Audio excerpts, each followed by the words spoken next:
Sir किस राज्य की कितनी कट ऑफ है, तो बच्चों आप क्या इस कट ऑफ से ही हमें अंदाजा लगाना पड़ेगा कि मेरा नंबर आया है या नहीं? नहीं, इससे नहीं लगाना। एक लिस्ट और आई है इसके अलावा, वो 150 पेजेस की लिस्ट है जिसमें आप सबके रोल नंबर, जितने भी 50,000 4 लाख के आसपास बच्चे क्वालिफाइड हुए हैं, उन सबका नाम और रोल नंबर उसमें लिखा हुआ है, आप देख सकते हैं। अगर आपको अपने राज्य की कट ऑफ देखनी है तो मैं आपको देखने का तरीका बता दे रहा हूं। जैसे आप इस कट ऑफ में देखेंगे अरुणाचल प्रदेश सबसे ऊपर, लेकिन आप ऊपर पढ़ लेना पहले फीमेल लिखा हुआ है, फीमेल के नीचे ही ऐसे ही क्रम में अगर आप आगे चलते रहोगे हर राज्य का लिखा हुआ है, हर राज्य का। फीमेल जब खत्म हो जाएंगी तो उत्तराखंड यू पे खत्म, अब यहीं पे आगे मेल की शुरू हो जाएगी। एनेक्सर 2 जो है वो मेल कैंडिडेट्स के लिए है। अब जैसे मैं मेल का देखूं, आंध्र प्रदेश का, ऊपर आंध्र प्रदेश है, तो जी फॉर जनरल एरिया, जो लोग जनरल एरिया से हैं उनकी जनरल एरिया की ईडब्ल्यूएस की कट ऑफ दी है। जैसे जहां जी मिले वहां general area, G for general area, G for general area, तो आप अपने चेक कर पाओगे, ठीक है।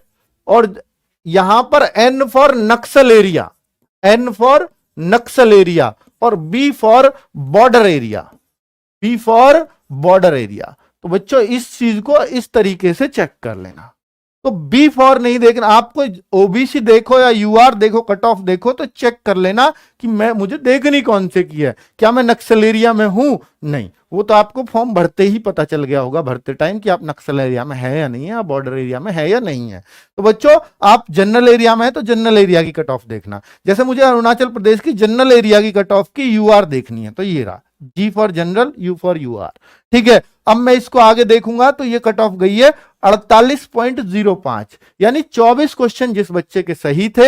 हालांकि इसमें नॉर्मलाइजेशन ऐड है, नॉर्मलाइजेशन ऐड ऑन होकर के ये कट ऑफ गई है, तो 24 नहीं हो सकता, किसी के 21-22 होंगे तो भी इसका नंबर आ गया होगा, ठीक है। तो ऐसे हर राज्यवार है, हर राज्यवार जिसका भी आप देखो। सर मुझे छत्तीसगढ़ देखना है, तो छत्तीसगढ़ का जनरल एरिया, जैसे ये एससी की कट ऑफ है 76.67, तो आप कह सकते हैं 37-38 क्वेश्चन पर। अब आप देखो छत्तीसगढ़ का मुझे ओबीसी देखना है, तो छत्तीसगढ़ जी फॉर जनरल एरिया, ओबीसी ये रहा, और ये 88.2 पर इसकी कट ऑफ गई है। ये बीच में ये संख्या क्या लिख रही है? ये कैंडिडेट्स जितने लिए गए हैं, किस राज्य में कितने कैंडिडेट्स लिए गए हैं उस कैटेगरी से, तो ये यहां पर कैंडिडेट्स की संख्या लिखी गई है।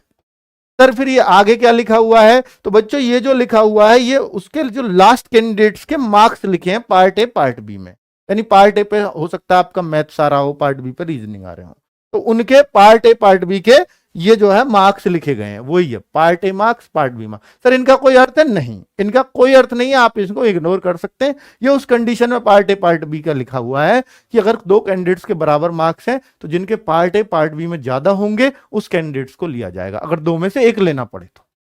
लास्ट कैंडिडेट बिल्कुल कट ऑफ पे आ रहे हैं, दोनों के बराबर हैं, तो अब कौन से को लेंगे? लेना एक है, तो फिर पार्ट ए पार्ट बी में, यानी पार्ट ए में जिसके ज्यादा है फिर पार्ट ए में दोनों के बराबर, फिर पार्ट बी में जिसके ज्यादा है फिर उसको लिया जाता है, ठीक है बच्चों। तो इस तरीके से देखा जाता है। और ये डेट ऑफ बर्थ है लास्ट, और डेट ऑफ बर्थ का भी यही रूल होता है कि भाई जिसकी ज्यादा डेट ऑफ बर्थ है, जो ज्यादा बड़ा कैंडिडेट है, छोटा नहीं बड़ा कैंडिडेट है, इसकी उम्र ज्यादा हो गई, जिसको ज्यादा कम चांसेस मिलेंगे आगे, कम उम्र वाले को तो ज्यादा चांसेस होते हैं, जिसकी उम्र ज्यादा हो गई है उसको चांस मिलता है यहां, ठीक है, बराबर कैंडिडेट्स होने पे, टाई होने पे बिल्कुल, पर उसके नौबत नहीं आती है बच्चों। फिर भी ये इन्होंने लिख दिया है सबका, इतना टाई किसी में नहीं होता। आगे हिमाचल प्रदेश, हरियाणा, ये आप जनरल एरिया देख सकते हैं, क्योंकि हरियाणा में तो शायद बॉर्डर एरिया है ही नहीं, तो हरियाणा में जनरल एरिया ये सारे ओबीसी 116 मार्क्स पर है, जनरल 122 मार्क्स पर है। तो ये वही है कैटेगरी ए के जो मैंने बोले थे कि भैया इनकी तो इतनी हाई फाई जाएगी कट ऑफ।